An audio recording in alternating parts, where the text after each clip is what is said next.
Good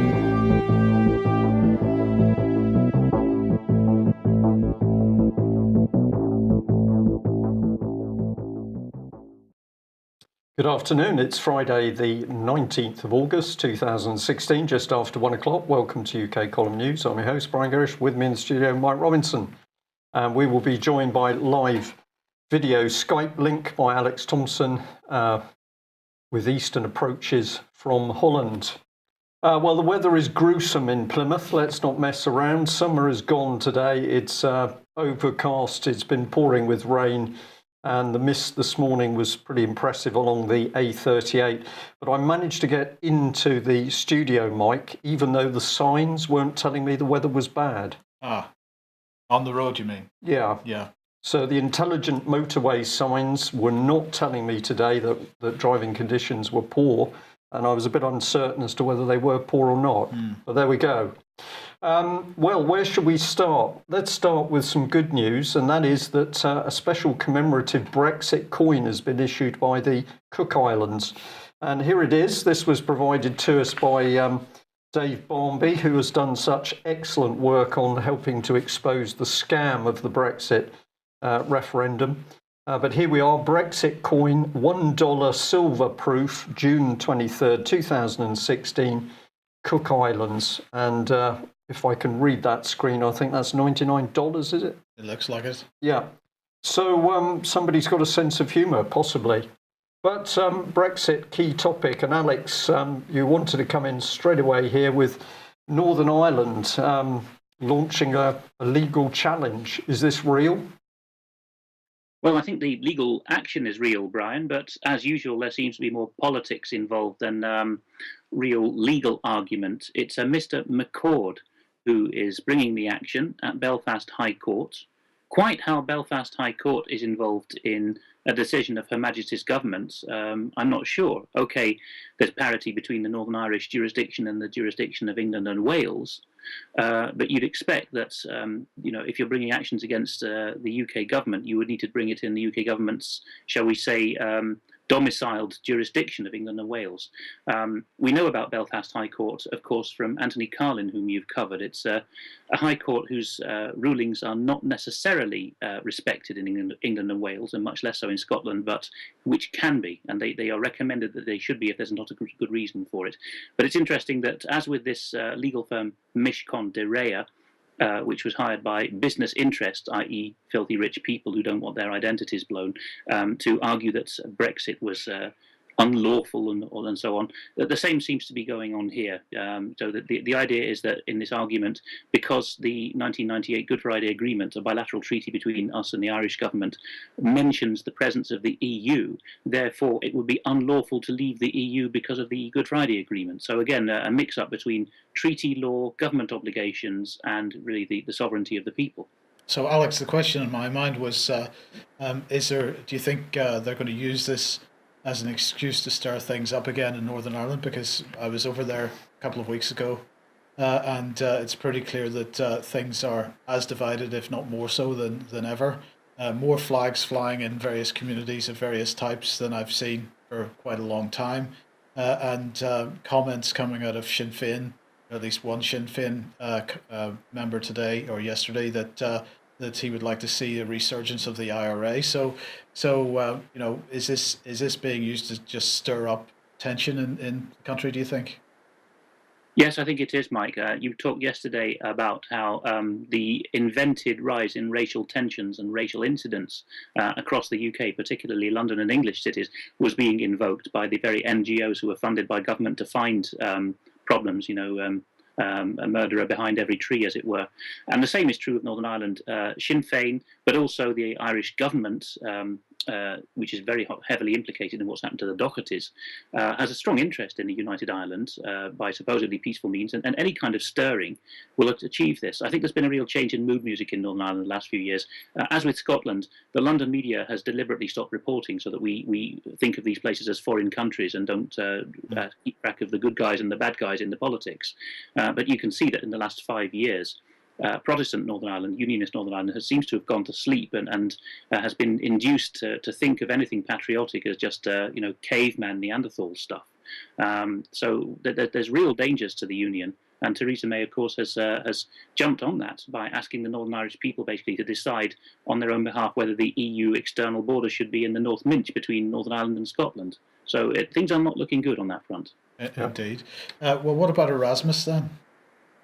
Yes, the Irish Times, I've of course been looking at Irish news more with the Doherty case in mind, and you find some interesting things. The Irish Times is left-leaning and kind of sceptical about the government and quite liberal, but it's reporting here quite interestingly that with us leaving the EU, allegedly, this could be the death knell for the Erasmus scheme. Now, this is a scheme set up which hardly anyone's heard of in Britain, but which continental students love because it allows them to study. Any EU member state can participate, even some that aren't EU member states like Switzerland can pay to benefit. It involves you basically applying to an out-of-home country EU member states university as if it was just a UCAS application. And you then, and this is by design by the Eurocrats, you then fall in love with someone you meet in that university and have a mixed nationality child, anchor babies basically. And on the continent, you often meet these guys and they say proudly, "We have had one of the Erasmus babies. We are forging the new Europe."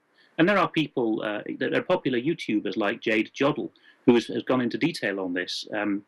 That people end up writing these narky comments under her pieces saying, "I am a proud Erasmus student. I am a post-national being. My country is Europe, and if you don't like it, stuff it." So Erasmus is all about that. And with us leaving, there's a very lopsided supply to demand now because Ireland will be the only English-speaking country left for all these Germans, Italians, French, Romanians to come to learn basically international thinking through the English language. There we have it. Actually, we could have a whole program, I think, Alex, on Erasmus, because of course it is a highly politicized program designed as something good for students. But what's really behind it is, of course, getting the European model into every country. But you mentioned Germany, so we better bring on the leader, Angela Merkel. There's a cartoon circling at the moment, which is essentially Mrs. Merkel feeling a bit upset because the stars have been dropping off the EU flag. So we've only got one left, apparently. But she's also been highly critical of the Britisher Theresa May, who should have been helping her build the greater Europe by lying over Brexit, which I'm quite sure she is doing. But apparently she's too interested in damn clothes and covering up the children's issue. But she did ask Herr Flick where the panzers were today. And I believe that the panzers have been moving towards the Russian border. And I say that quite seriously. We'll come on to war a bit later in the programme. Yes, but Alex, Guido Fawkes here telling us that Theresa May is imposing her authority in Whitehall. Is she becoming a dictator? Well, I mean, if we compare this with the last Prime Minister who did this, which was Tony Blair, then the indications are she may be. We didn't realise Tony Blair was a megalomaniac dictator until he was almost out of office. And I hope the same slow learning curve doesn't replicate itself with Mrs. May. What Guido's reporting here is that Number 10 has been putting it about. Don't make any major decisions, run everything by Number 10. So we're going to have this apparat, Soviet style, inside the leader's office, so the ministers are just there for show. This is potentially an interesting slight nuance on what was happening under Cameron, where Oliver Letwin, it seemed, had to give the okay to every decision. Well, I think it's still the same system, Mike. All we've got a glimpse of here is the apparatchiks, as Alex has said. So these are the people who are actually going to be the soldiers monitoring policy, but you've got the men in the back who are the ones, the few people who are pulling the real levers of power.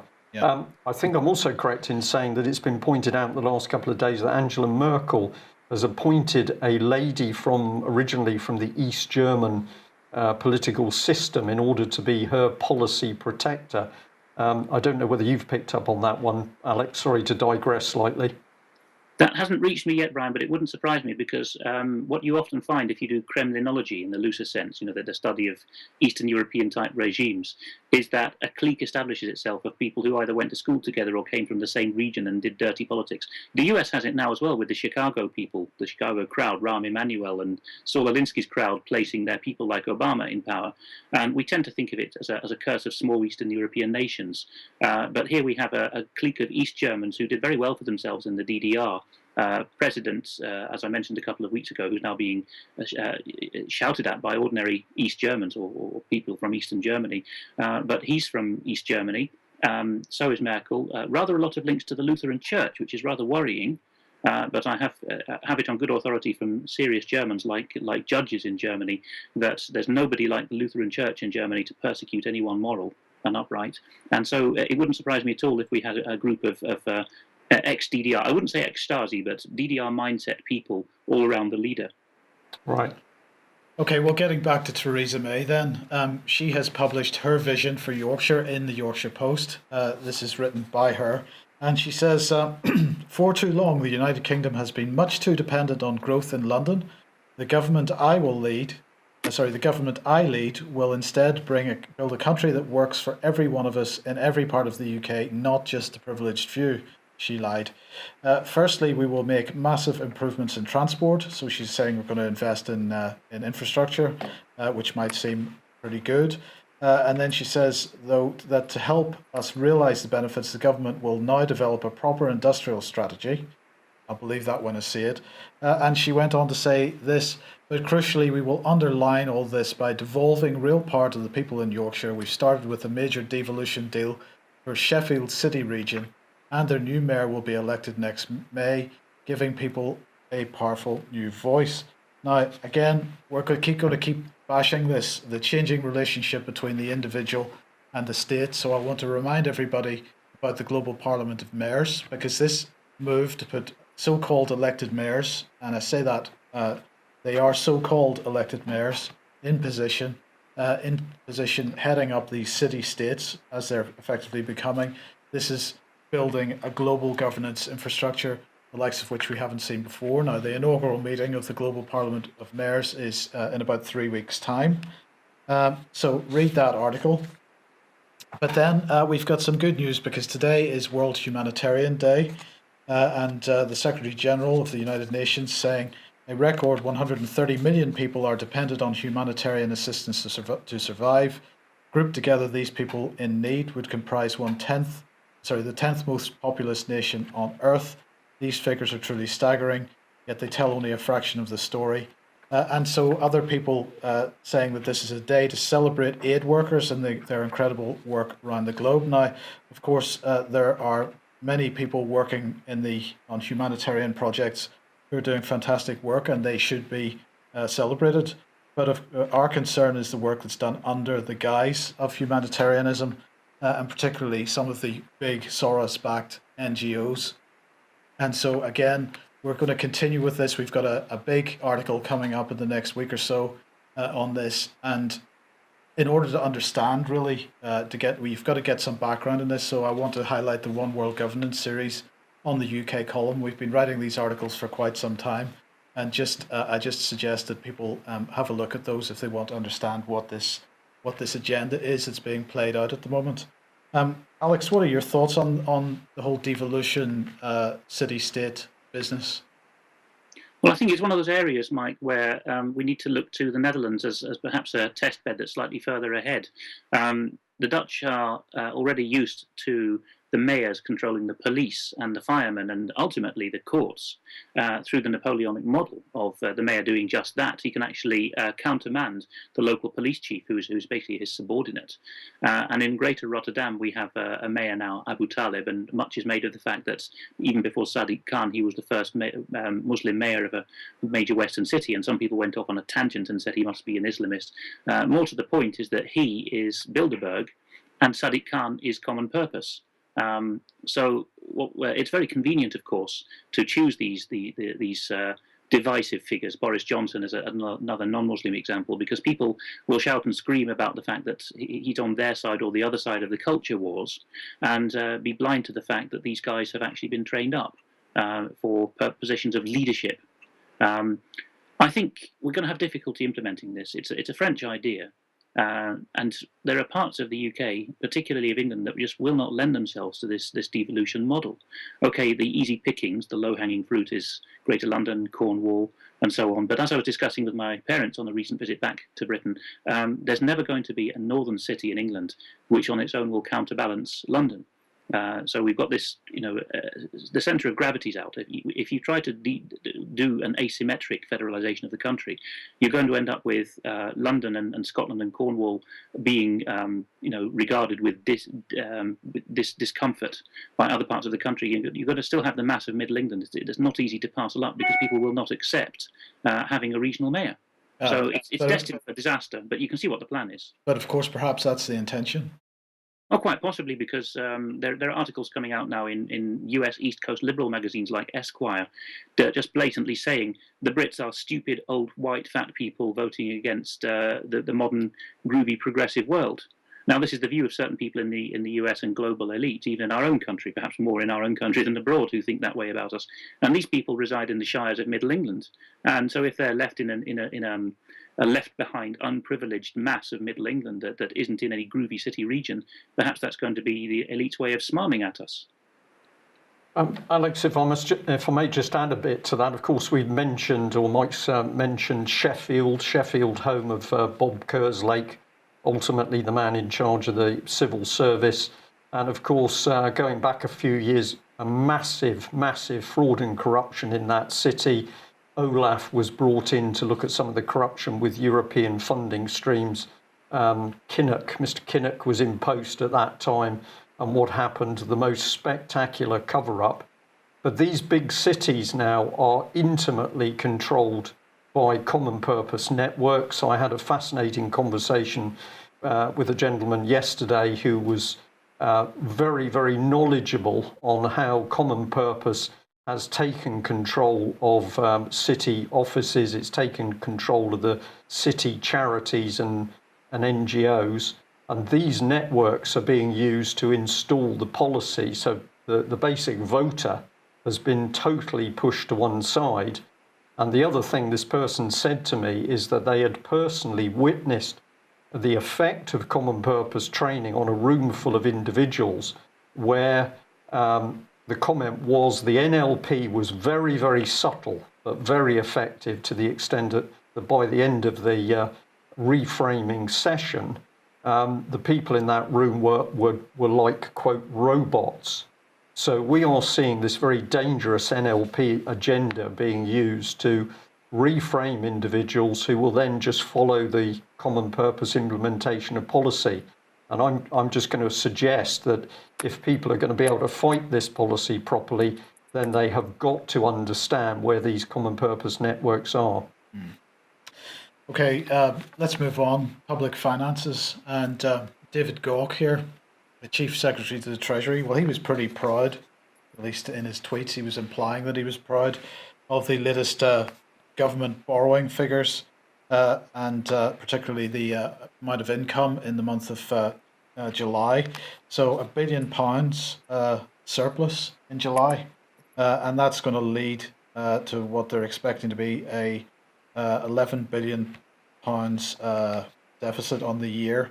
Now, the surplus is normal for July because they get corporation tax in at that point. But David Gauke was saying, with the public finances in surplus in July, our economy starts from a position of strength to face any economic turbulence following the vote to leave the EU. And of course, in the coverage of this, we're seeing this all being related to Brexit. Now, surplus in July of last year was 1.6 billion, so that's not really a terribly impressive figure, a billion. That's what the City of London expected. It was £200 million lower than last year. So there we go, not very good. Let's see what else he had to say. As we keep working to cut the deficit, we're well placed to handle any challenges and seize the opportunity as our economy adjusts. Adjusts to what? Nothing's changed, Brian? Nothing has changed, no. It's just carry on as if something's changed, but nothing's changed. Yes. Of course, this week we've been discussing the Soros leaks from DC Leaks. More information on that coming out. this time Soros paying Al Gore millions to push an aggressive action on global warming in the US. And what this is saying, you give Al Gore's environmental group millions of dollars over 3 years to create a, quote, political space for aggressive US action on global warming. And they're highlighting a particular document published by DC Leaks, which shows that the Open Society Institute wanted to do more to support global warming policies in the US, and that included budgeting $10 million in annual support to Al Gore's group. So the information continues to drip out on what, thousands of documents in this DC Leaks leak of Open Society Foundation documents will keep covering it as the information comes out. Indeed, but I think we can also ask our audience for help on this, because of course if you've got an area that you're particularly interested in and you discover that that area is covered within those Soros emails, any research you do that you'd like to broadcast through the UK column, we'd be delighted to have it, because there is so much information there. And also this is giving us a good glimpse into the powerhouse of George Soros and so-called open democracy, and the use of billions of dollars to fund a whole variety of NGO organisations which are buried in nation states designed to subvert the society in those particular countries. Yeah, that's the key point, isn't it? Because it's not just abroad, it's also at home. So don't assume that just because they're working in Libya or in Syria or in Egypt that they're not in Britain as well. They absolutely are. They absolutely are. And what better place to go than the British Armed Forces, because they had this astonishing article which several people sent to me this morning. Star of the article is the first Sea Lord, Admiral Sir Philip Jones. And this is what he's got to say, that allowing women to sleep alongside their male counterparts would boost team cohesion and equality. And he's talking about trainees coming in through the Royal Marines. And you say, what is going on here? Is this man a buffoon, or is this a career protection move for his own career, of course? But we'll put a bit more detail on this, hopefully. Work is underway to gain agreement for women to be accommodated in the same rooms as men whilst at Commando Training Centre Royal Marines, allowing them to maintain team cohesion and ensure equality of opportunity. Now, of course, over recent weeks, we've been seeing just some of the, I'm going to say, shocking events that have come out of the armed forces as a result of male-female interactions. We've also got Satanism, of course, happening. We've got some really horrific initiation ceremonies, and this is also mentioned in this particular article. But what is going on here? Is it that the First Sea Lord really thinks this is a good idea? Well, we've got a tip-off before the news today to say, well, have a look at the people close to the First Sea Lord. And this is the lady who was mentioned. Her name is Ellie Ablett. I've got it there in the end. And this is her as a commander, but basically she was in this Telegraph article, Meet the Commander Giving the Royal Navy a Female Touch. And what she was doing was setting up a female network through the Navy and the Armed Forces in order to promote women. Now, this is a feministic agenda. This is exactly the sort of thing that Soros likes to get behind. And if you think that we're getting at women, we're not. This is a very, very devious agenda, which is designed to break up the military. That's the first objective here. But it's also designed to pit men and women against each other in order to break down normal relationships between the two. So what can we tell you about this lady? Well, when we went looking for information, it pops up pretty quickly. Here's Facebook, and this is the Excellence in Diversity Award Scheme, and they are absolutely crowing about Captain Ellie Ablett because she's one of the most senior women serving in the Royal Navy, and she's launched this Naval Service Women's Network. And it's going to help men and women in the Royal Marines, Royal Navy, Royal Fleet Auxiliary, etc. And she's put forward to a very big award. Now, if you think I'm just getting at this lady, well, that's not the case, because it's pretty easy to look at other services and see exactly the same thing happening. So we've got Head of Diversity and Inclusion, Sarah Maskell, and this is obviously the RAF. And look at who's pushing it. Leeds City Council, Mott MacDonald, Thomson Reuters. So this is nothing to do with the MOD. This is to do with big business and a hidden hand. Well, let's see how the lies are spun. This is a quote from this lady. She said in the Telegraph article, currently there are 3,150 women serving in the Navy out of a total of 31,800 odd personnel. They make up approximately 9%. However, two issues have been bothering her over the last few years. The number of women joining up has dropped, and the ones already in are leaving earlier than the men. Now, that is a very dangerous position, because that's roughly 10% of manpower taken up with problematic issues. But here's the spin. This is just incredible. She says this: for example, in 1987, before the WRENS, the Women's Royal Naval Service, was integrated, 21% of the total number of people joining up to the Navy were female. Now the inflow of women into the organisation is not even at 10%. But this is a complete lie, because originally the women were joining the WRENS. They were not actually joining the Navy. That was a completely different service. And of course, they knew they were not going to sea. So this is statistics being deliberately spun to mislead people. And then here she is. This is from Facebook, I think, chair of the Naval Service Women's Network. If you read this comment, it's a feminist agenda. So we think that that's the agenda behind the First Sea Lord. And let's put this into context. The Type 45 ships don't work. The aircraft carriers are not in service. We haven't got maritime patrol aircraft. We've got insufficient ships, severe shortages in skilled NCOs, manning and equipment problems, and recruiting is a shambles. But the First Sea Lord's priority is sleeping cohesion. And is he a buffoon? Was he blackmailed, or has he been mentally reframed? I think it's the mental reframing. And of course, we've got Common Purpose still active, really pushing that agenda. There's no mention of stamping out of the shocking Royal Marine initiation ceremonies. So this is despicable stuff, but this is not real policy. This is socio-political policy coming through. Soros feminism, do you think, Mike? Could be. Well, just before I ask Alex to comment on this, we took another name from the original Mail article, and it was this gentleman. He's retired Major General Patrick Cordingley, and he said this: hot-blooded men and women want to have sex, so inevitably there will be the odd incident. Don't worry about that, just the odd incident. But when they're going off to do their Tarzan Royal Marine course, the last thing that'll be on their mind will be sex.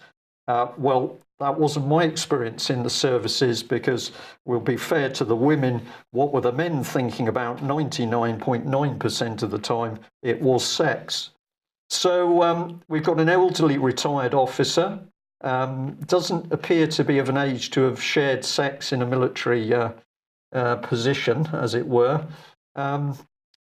Shouldn't he be more concerned at the lowering of Royal Marine standards to achieve the equality targets? This is what's really going on by bringing the girls in, of course. And the overall policy is designed to break down discipline and performance. So where is he working? Well, he's part of the Oxford Research Group. Here he is. And rest assured, it's independent. It's a think tank. And if you have a look at some of the people involved, you're going to find, for some reason, they're connected with Israel and Middle Eastern policy. And if you bring in some of the sponsors, we can see exactly how independent they are. I think that's the European Union flag at the bottom there, Mike. Yes, but also the traditional tranche of charitable trusts and foundations there as well. Well, that's to make it independent, of course. Of course. Of course. And if we put the thing in context, here's the Ministry of Defence own figures showing this dramatic fall in manpower for the armed forces. And it is now at an exceptionally dangerous level when you take the figures, but of course, out of those figures, you've now got to look at the number of women. This is not comment on women. This is a comment on the feminist agenda. Alex, just a short response before we move into war. If people are up on their military classical history, they'll know that the Spartans, when they were heavily outnumbered against their foes, tried to spur their troops into even greater action by encouraging them to pair off homosexually, so that if the partner was killed, there was more of a grievance. It was like a mixed-sex police bodying arrangement. And if a male cop in the shows, if his female partner's killed, policing partner, then there's more of a motivation. And the Spartans had this to the nth power, of course, because they were sexual lovers. So I think that is the intention here, that there are going to be these little love cliques of mixed-sex warriors, to use that dread modern American word for soldiers, sailors, and airmen, and that is where it's going to lead. The Canadians have already had this in the field, and there have been pieces from Afghanistan about infantry women, or I think they call them infantry men actually, in the Canadian and US Army, having to be in a tent and shower, albeit behind a flimsy curtain, in the same tent, and appear, if the curtain falls down, appearing in their underwear or worse. And the infantry men, i.e. the infantry women being interviewed there, said, "Oh well, my bodies just laugh it off and point and say, hey, look at so and so." So you can see where this is going to lead. Yeah. Okay, now earlier in the week we were discussing the Stimson Center and their comments about United States nuclear weapons in Turkey. This is tactical nuclear weapons. They were calling for the removal of those tactical nuclear weapons from Europe, including Turkey, and they were asking for it to be done fairly urgently. Well, in the Express today, we've got apparently a shock claim that the US is moving tactical nuclear weapons from Turkey, and they're sending them to Romania. Brian, this is fantastic. They're going to Romania. The Express here is saying around 50 US nuclear weapons stored in southern Turkey, and they are going to be sent to the Devaselu air base in Romania. But apparently it's not going to be easy. I would have thought so. And I wonder what the security arrangements are. Nice stable area to get your nuclear weapons into. What do you think about that, Alex? Thing I'd ask Mark is, can you give me the spelling of that airbase? And I'm going to look it up and see which part of Romania it's in. It's Deveselu. I'm thinking it's in the Danube Delta. We're just going to zoom out and have a look, because that makes a difference. Drăgănești. Oh, Craiova. Okay, so it's down in the south near the Bulgarian border. So that would mean, I think, that Romania and Bulgaria would be in for a flattening by Russian missiles. If it were just Danube Delta, I think the Russians would send in their marine infantry, which is one of the best, along with the US, British, and Dutch Marines, and do it that way. But there's no way they're going to be able to take it out there, except if they just turn Romania and Bulgaria into toast. I think the extra provocation here is, I'm looking at it, it's not very far from the Serbian border, and Serbia, of course, is Russia's ally and brother in the region, ethnic brother. So it's a way of taunting the Russians. No, if you destroy us, you'll destroy your foothold in Europe as well. It is not good. Should we put it that way? Incirlik is, of course, the US air base, not nuclear weapons base, but that has found itself in the aftermath of the coup, surrounded by these trucks of the faction of Turkish Islamism that was against the Americans, turned against them, and was intimidating them. So I think the Americans have realized the game is up for the use of Turkey for anything strategic.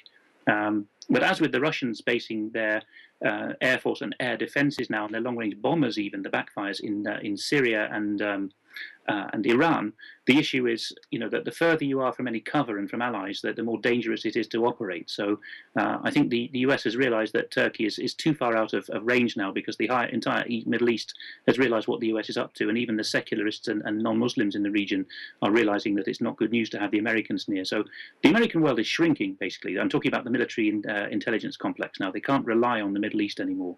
Yeah. Okay, and you wanted to highlight this article from Bloomberg here. Orders for US forces in Syria don't get shot. Surely that's fairly obvious. Yes, I tweeted about this because I think it's very cynical. We had times when we were in the equivalent position to the Americans in the world in the late Victorian era, when we would train sepoys or some other flunkies and what the Romans would call auxiliaries to do all our donkey work for us, because domestic casualties are unacceptable. This is even more cynical because these are US Special Forces, so their deaths wouldn't even become public knowledge with the names associated and the units. So we seem to be creating, as all the way up to Estonia as well, you'd think that the Estonians had more sense, basically a ring of auxiliary nations who are expendable to cannon fodder to throw at the Russians. Yeah. And you wanted to also highlight the USCE's design challenge, the Challenge Extremism competition. Yes, this is quite laughable. Even one of the best international organizations, the Organization for Security and Cooperation in Europe, which started with the Helsinki Accords, it's finding that it has no role now because there's no ideological opposition in the world, at least not the way it was in the 70s. So they've invited these people, in this case an Armenian who speaks this international awful alleged English. And here is this Peace Legion. Okay, never mind the awful English. The point is that he got second prize in this competition to be a young person designing a peaceful future for Europe. And what has he got here? He's got 3 propagandists who are going to bring about this era of world peace. He calls them pigeons, but of course he means doves of peace. And the one on the left is particularly interesting. This is the character teacher preacher. There's not even 2 people, it's 1. So in the international organization view of the world, there are these people who have this amorphous identity of teacher preacher, anyone who has any ideological influence over others, and their job is to be co-opted, together with the media there, the bird holding the camera on the right, and in the center is some kind of dove of peace, you see. So anyone in any public function is going to be co-opted. Yeah. Okay. Right. Shall we move on to the Dohertys? Let's do that. Here is the transcript. It has finally come out. It's a huge team effort. It's taken weeks. I'm going to give you at least a link, which I know from the chat box is working. It's not ideal, but it will work. If you want to read it straight away, it's www.ukcolumn.org/document, T on the end, no S, so /document/Doherty-transcript, and that's DOCHERTY-transcript. But we'll also be putting a more prominent link. Sorry, there should be a PDF, a .pdf on the end of that. Well, that's right. That's the upload page, which is short to read out. And if right. you go to that bottom of that page, you will read the PDF. The longer link is also working, the one straight to the PDF. Now, here's what the PDF the printout of the PDF looks like. If we can have me back on screen, please, Theo. Thank you. There we are. It's taken volunteers in several jurisdictions. It is this thick. This is an amazing amount of work, and we'd like to thank all the people that have given their time and expertise to do this. So it takes a weekend to read, which is why we're uploading it on a Friday. We now have a member of the Scottish Parliament who would not like publicity at this stage, looking at it seriously on behalf of the Dohertys, which is a first. And I'm going to spend a couple of minutes doing a couple of things, if I may. Now, this is going to be a mouthful, but it's intended to be. For those who are overwhelmed by what the Doherty stuff is all about, I'm going to read you the table of contents. It's going to take a couple of minutes. So this is a chronology of what has been done to the Dohertys. The suspected paedophile makes his demand in August 2014. The threats begin. Viscount Petersham threatens to have the children taken. Viscount Petersham attempts to evict the Dohertys. The Dohertys first attempt to report the suspected paedophile. The UK National Crime Agency refuses to take a report. There is an emergency meeting of the Viscount's high-status associates. A local police sergeant tells the Dohertys not to report the threat. The local sergeant colludes with the alleged paedophile and protector. The suspected paedophile, Alan Lowe, immediately digs up the Crimmen Mogate estate at night, and on that I will say that we have a police source since, who, as David said last week, has told us that the bodies of children were dumped at sea after being dug up from there. Attacks continue on the Dohertys' house and garden.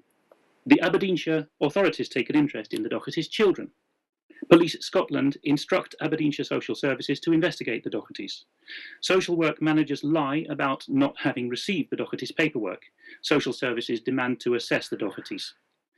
A fast forward to the outcome of the police complaints procedure, and then we return to the 2014 chronology. No lawyer in Scotland would touch the case. The Dohertys flee to Ireland. Tipperary Gardaí Irish police show up. The Garda superintendent had been told Interpol wanted the Dohertys. There was no trace of the claimed Interpol alert. The Dohertys stay in Ireland, moving to County Mayo.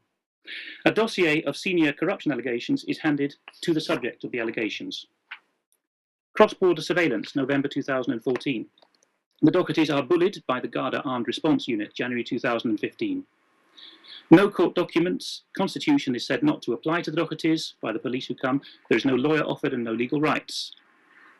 Irish social workers continue an international Dohertys task force with Scotland and drive a new UK car in Ireland. A pack of lies arrives from Scotland. This is Phyllis Smart, I believe her name is. The risk of abuse in this report is said to be by the children's grandfather who died 5 years previously. The children are seized for the first time, January 2015. The Dohertys are, by pre-arrangement with social services, referred to a psychiatrist by a local doctor who says, "I'm here to refer you to the psychologist."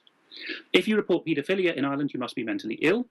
Social workers are spotted pre-cooking the psychiatric assessment. The Dohertys try to find a psychiatrist in Ireland. The children are returned for the time being by an Irish judge in February 2015. After the Irish judge finds for the Dohertys, intimidation increases. A mental health nurse using a bogus name offers free psychiatric treatment assessment, in quotes. An Irish judge strikes out the Scottish claims and Police Scotland complain about the Dohertys. Scottish claims are nevertheless revived in Ireland through the Irish Guardian's report, which copies the Scottish information. Following the children's return to the parents, Police Scotland say they want to arrest the parents. There is a wall of silence from the Scottish authorities. There is frantic correspondence, which is ignored. The Garda Ombudsman finds the Dohertys' complaint admissible, but then says he wants to arrest the Dohertys. The Scottish police complaint handling then comes in. Then the Dohertys are targeted by London and Dublin-based hackers. The Dohertys' dogs are tortured with tasers. It is unsafe to leave the house to earn their keep. The Dohertys are continually in both fight and flight mode. Publicity begins to be drawn to the case. Irish investigative journalists from the national broadcaster RTE and the Irish Taoiseach Prime Minister's staff are set up to cultivate the Dohertys and pretend to be interested. The Dohertys' water is poisoned. The Dohertys are now never given the notes used to take the children. Their mail is tampered with. On the 15th of December 2015, they write letters to the political leadership in Ireland, and the day afterwards they are raided. The children are again seized. No warrant is produced by Donegal Armed Response Unit. There is now no pretence that this is a child protection case. The eldest daughter, being carted off to Garda station, is mocked the whole hour-long journey in the car for being Christian by a social worker or policewoman. There is a first court hearing. I'll skip some of this now because it goes on and on and on and on and on. Then we find that Irish social workers are very closely allied to Scots, and they're copying Scottish information again. One of these, Mary Malley, says in court that Mr. Doherty's the paedophile and he's just projecting onto Viscount Petersham. Then we get on to judicial corruption. Then we have the Irish state's lawyer formulating the judge's ruling in court, and the rulings given in court are: 1, never mention this hearing; 2, you must be evaluated by a psychiatrist of the other party's choosing; and 3, you must stop naming those you are complaining about. That was a family court ruling with no mention of the children at all. Attacks intensify. The raid is timed for Christmas to stop them appealing within the 2-week window, but they do. Then they discover that the other party's lawyers have the monopoly for court transcripts in County Donegal. So the transcripts are being produced by the other side. Then Donegal Social Work relocates for one case only to the mental hospital in Letterkenny, so that if they Dohertys appear, they can be sectioned on the spot without giving their consent, because you've given your consent by being there. Then a priest refers the Dohertys to an ominous counsellor and thug. The counsellor, who tries to kill them when they visit his remote cottage, recommends a particular lawyer. This lawyer then takes their documents, doesn't see them till the day in court, and then lies in court that the Dohertys have consented to their children being taken. At this point, policemen are keeping them out of court. Then the judges subsequently say, right up to the Supreme Court in Ireland, you've already consented to your children being taken, so we're not going to give you an appeal, we're not going to give you a judicial review. And when they go for a writ of habeas corpus, they're told, we're going to have to liaise. Well, they're not told, but the judge, for the first time in Irish history, leaves the High Court, liaises with the Supreme, the Irish Chief Justice, and with the corrupt judge from the previous case, and comes back and says, you're not having a habeas corpus. The other side need to present their story, which has never been part of habeas corpus. Investigative journalists tried to steal the Doherty's passwords. Emails to the Information Commissioner are wiped. A drunk Garda policeman sidles up to the Dohertys at Mass and tries to steal documents from Mrs. Doherty's handbag. Their car is sabotaged. The Garda won't turn up. Police Scotland, by mistake, send an email back to the Dohertys with the word FUCK in the subject line. By the way, a Scot later called out in a Scottish accent FUCK when he realised that the Doherty's house had not been successfully set on fire. This is all in Ireland, Scottish agents in Ireland. Then the Dohertys find that their toddler has been injured in care with various injuries, fingernails on the cheek, a black eye. They try to take a picture of this, and then they're told immediately, your mental health is insufficient, we're not going to continue this meeting. Then they're after the camera, of course. The Dohertys feel unsafe in the Republic. They go to Northern Ireland and have, quote, the most surreal 10 days of their life. The police service of Northern Ireland at least is surveilling them, and also seems to be in league with the men who come to their holiday home and block them in and turf their stuff out, trying to steal the documents which incriminate people around Viscount Petersham. The upshot is they're left without children, home, possessions, or money, and have to go back to Scotland as foot passengers. They escape over a field in the wall from a monastery where the Roman Catholic Church has got a network that's tipped off people in 3 countries to their presence. They go back to foot passengers to Scotland. Police Scotland realise they've given them the slip because they were foot passengers, and then tip off the Irish Garda, look out for them coming back as foot passengers, but this time they're in a car which has been given by a well-wisher, so they escape that way while the Garda are combing through the foot passengers. That's the point at which habeas corpus dies in Ireland on the 25th of May 2016, and it's Judge Robert Horton who has that note in Irish history. He's removed common law from Ireland.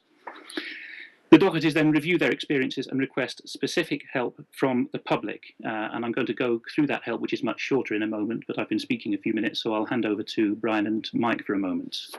Well, the simplest thing for me to say, Alex, is that the comments coming up in our chat box are what has happened to the rule of law.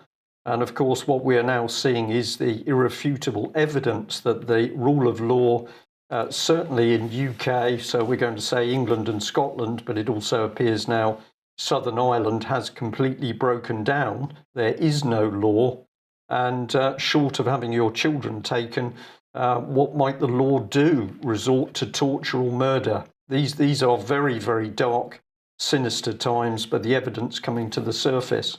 And probably it's appropriate for me to say this is why the British Constitution Group at the moment has renewed the campaign on the single theme of restoring the proper rule of law, because until we do that, this is not only going to continue, it's going to get worse, because of course the state is going to lie to cover up its criminal activities.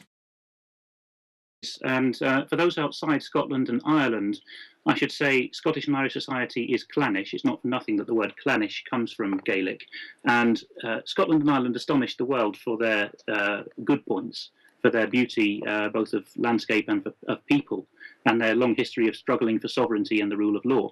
But what's inverted it now in Scotland, and I think even people in England and Wales are not aware of this, let alone overseas, is you've got this tripartite clique now of Freemasonry, which is largely Protestant, the Roman Catholic hierarchy, and the political thuggery, the IRA and the Loyalists. It's more the IRA who feature in this story.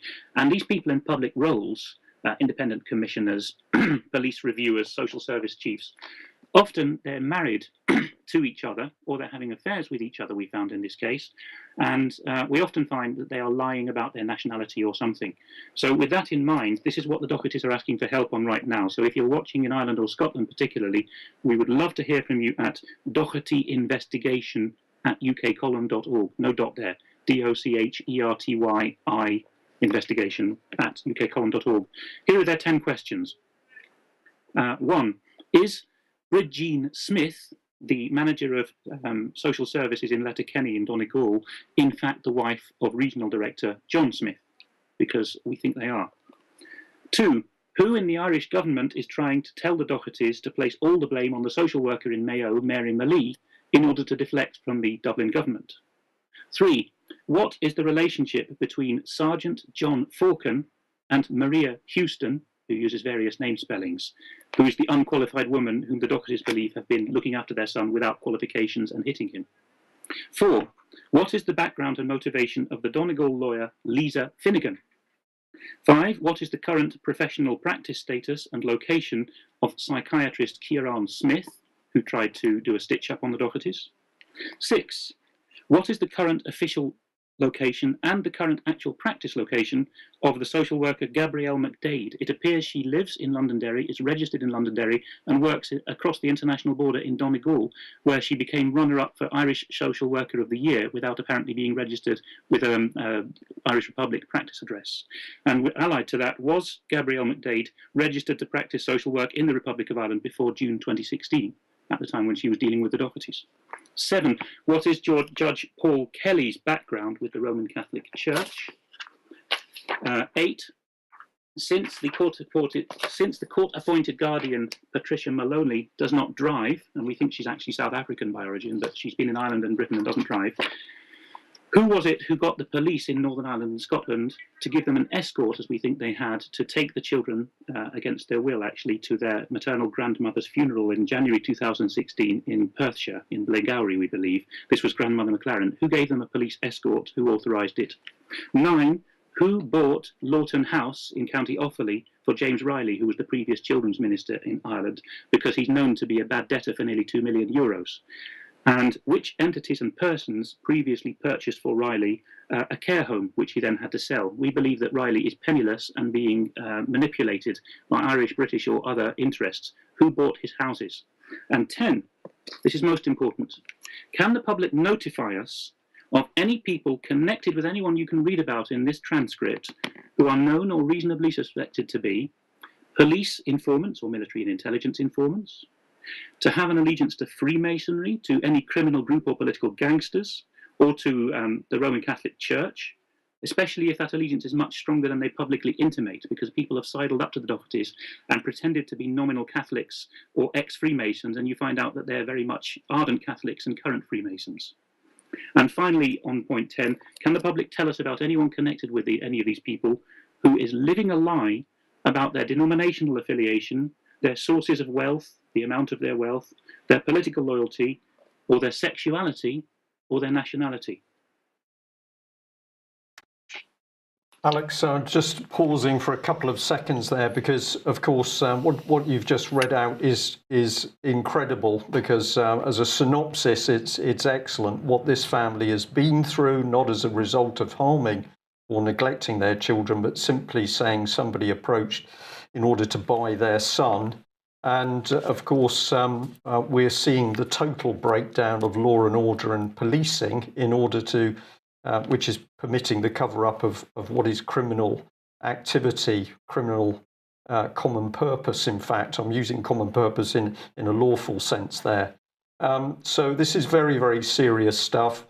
Some people are saying this must get the lid off it. Well, the answer is it won't, unless we, the wider public, demand action from the people who are still sitting on the fence in government, for example. But I'd also like to end on the fact that we have been getting extremely good help from professional people. That includes the police. And Alex, I have to put this in because you won't be aware of this at the moment, but we've also been receiving some very good assistance from people that we know are Freemasons. So I'm going to gently suggest here that the rule should be to judge people by their actions. But I'm able to say with confidence this lunchtime that we know that there is huge disquiet within the Masonic movement as individuals start to realise how deep and how dirty this criminal activity is. So I'm trying to go down a middle path there, because we have received and we expect to receive further help from some of those sources. I'll let you reply if you want to come back on that, but I think it's an important thing to say. Yes, we warmly welcome help from any quarters. I'm a fairly fundamentalist Protestant, and I'm ex-GCHQ and ex-Orange Order, so you'd expect me to say things about the IRA and Sinn Féin. But we've also got IRA gangsters or ex-gangsters helping the Dohertys and tipping them off who the bad guys are.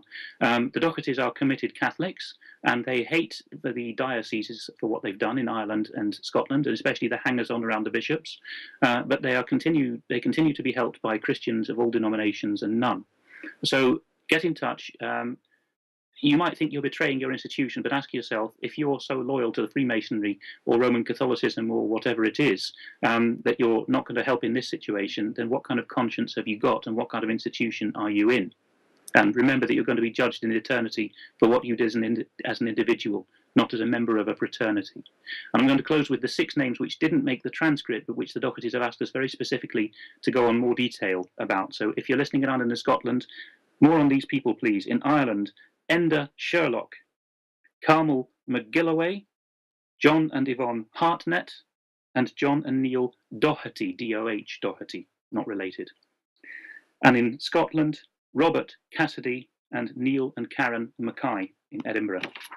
Those are the people we want to find out more about. Alex, thank you very much. That was excellent. And it's up to all of us to follow through on this case, because, of course, this case can help so many other cases. And we've got thousands of children who are caught up in this criminal trafficking and abuse network being run by state agencies.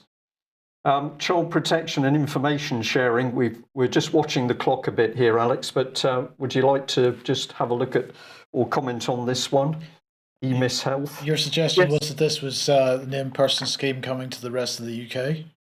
Well, I'm baffled by who these guys are, EMIS, EMIS Health. Their About Us page says, put simply, we're the leader in connected healthcare software and services. Sounds like a private company to me, but if you go to that page that I've tweeted out about their child protection information sharing, CPIS, it reads very much like a new obligatory system for the NHS in England. So named person is on its way by hook or by crook.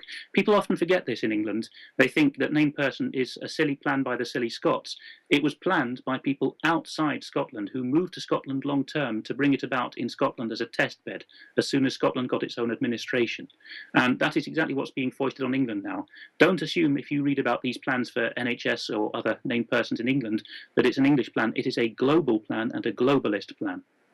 So in Scotland, we've had it pushed through via legislation. In England, we seem to be seeing it coming through the back door.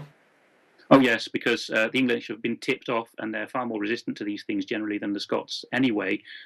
So there's going to have to be, I think, local, perhaps regional, perhaps mayoral level databases, and ultimately the NHS will have a linked one. I mean, here in the Netherlands, we have supposedly each council has its own database of people.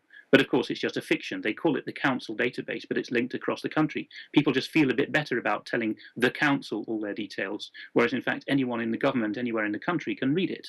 So that's what we're going to end up with this as well. And the Doherty case, as the Dohertys say, wasn't in the end about child protection. It was about data on the Dohertys. In this case, because paedophiles through the institutions wanted to kill them and to do nasty things to their children. And the same is true of child protection arrangements in a mass sense, you know, the named person or whatever the EMIS Health is going to set up in England. It's not about keeping tabs on the children. It's about sucking in the information from the obligatory angle of looking after the children in order to know exactly what the population is doing and thinking. Yeah. Okay. Well, Alex, we're going to say thank you very, very much for that excellent work on the Doherty case. Of course, there is no better case at the moment taking the lid off the sheer breakdown in things in the United Kingdom, and now we can see Ireland as well. Just before we finish, can I just ask how many people helped you with this, Alex? We had one main transcriber in the Glasgow area, a secondary transcriber who's a British expat, a third pair of eyes who was listening, or ears were listening, and we have had a number of people in the core team who've been researching through various databases as well. So we're basically doing the work of the police and intelligence services for them, but the core team is about half a dozen people, and now we're hoping that we're going to reach even in places where we perhaps don't have many viewers and listeners, like Derry, Donegal, Scottish Central Belt, Aberdeenshire. If they come across a copy of this recording, that they read the transcript, email dohertyinvestigation@ukcolumn.org and become part of the team. So I would just like to end then by saying that that is fantastic, and thank you very much to all the UK column members and others that helped Alex with this. we've got other projects of this type that we would love to carry out this work with. So if you're willing to get involved in other projects, any other people within the membership, please get in touch. Yeah, perhaps we'll just end by saying that, of course, these subjects are extremely dark, and we know that some people, it's quite a jolt when they realise just what is going on. It's very easy to feel that you need to retreat and run away from it. We say don't do that. Action conquers fear, but the thing to do is do what you feel comfortable. If you can just do some gentle research over the internet, you may be the very person that finds the one document or the one photo or the one name that helps to unravel the whole thing. We need a lot of people to do a little. Stay in your comfort zone, but don't run away from this problem, because if we allow it to breed, we will not be able to run and hide from it. And you will find that if you do things, you instantly feel better, and you're going to meet some really good new friends, because, as we've said, across all the institutions, there are still many wonderful people out there. They just don't know where the other person is. So if we can bring them together, that is a really great thing. And we just say thank you very much to the person who said no publicity to the fact that they've given us a donation. So thank you very much, Mr. and Mrs. No Publicity. And thank you to the other people who've sent us donations over the last few days. How are we able to do what you are seeing unfold on the news today? We're only able to do it by the fact that other people are helping to keep us going. So if you haven't taken a subscription, please do. And if you're prepared to donate, that helps us to really get in amongst some of these cases. That's it, I think. Alex, thank you very much for joining us. Excellent. We will be back on Monday at 1 o'clock. Bye-bye. Bye-bye.